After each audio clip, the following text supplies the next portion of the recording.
अस्सलाम वालेकुम। वेद हिंदू धर्म की सबसे मुकद्दस किताब है। वेद 4 हैं। इस वक्त दुनिया में वेदों का सबसे बड़ा आलिम पंडित राजेंद्र प्रसाद शर्मा है। वेद पर इन्हें भारत में अथॉरिटी माना जाता है। पहले वो उदयपुर यूनिवर्सिटी के संस्कृत के हेड ऑफ डिपार्टमेंट थे। अब international university of Sanskrit Jaipur के वीसी हैं। पंडित साहब बड़े सादा मिजाज के आदमी हैं। बहुत कम खाते, बहुत कम सोते, मुसलसल मुराकबा करते और तिहार में वक्त गुजारते या पढ़ते रहते हैं। दिलचस्प बात यह है कि इनके पास मुखमल का एक थैला होता है जिसमें एक किताब लिपटी रहती है। वो इस किताब को बहुत एहतराम से रखते हैं, हमेशा ऊंची से ऊंची जगह उसे रखते हैं। उसको पढ़ते हैं तो पढ़ने से पहले उसे चूमते और सर झुकाते हैं।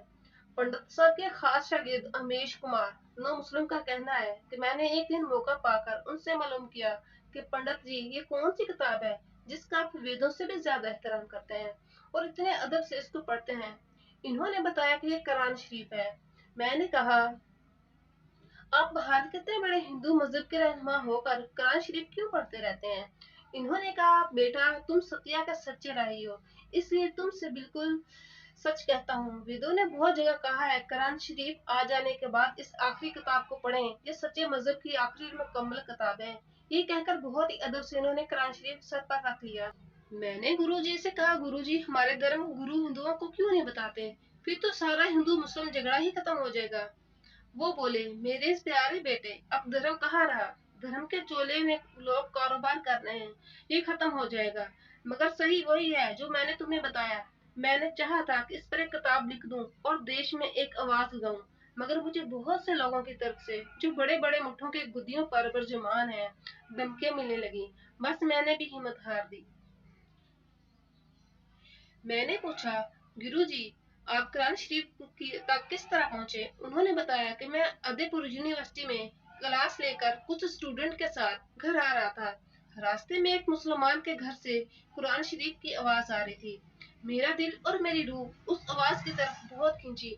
मैंने अपने एक स्टूडेंट से कहा कि देखो, घर के दरवाजे पर जाकर घर वालों से पूछो कि कौन सा गाना गाया जा रहा है। उसने जाकर घंटी बजाई। घर से एक 14 साल का बच्चा निकला। इससे मालूम किया कि तुम्हारे घर में कौन सा गाना गाया जा रहा है। उसने गुस्से में कहा, गाना क्यों गाया जाता? गाना बजाना तो हमारे यहाँ इस्लाम में बड़ा गुनाह है। ये तो कुरान शरीफ टेप रिकॉर्ड में है और ये हर मक्का के इमाम साहब की आवाज में है। उसने आके मुझे बताया तो मैंने कहा कि अगर ये कुरान शरीफ है तो सच्ची आसमानी वही है।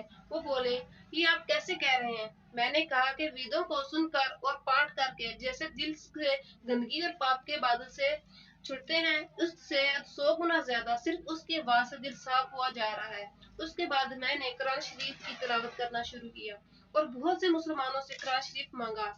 1 साल के बाद जयपुर जाकर मुझे कुरान शरीफ का हिंदी तर्जुमा मिल सका। ये हिंदुओं के सबसे बड़े आलिम कहां और हम इन्हीं के गानों सुनकर दिलो दिमाग और कल्बो रूह को आलूदा करते रहते हैं।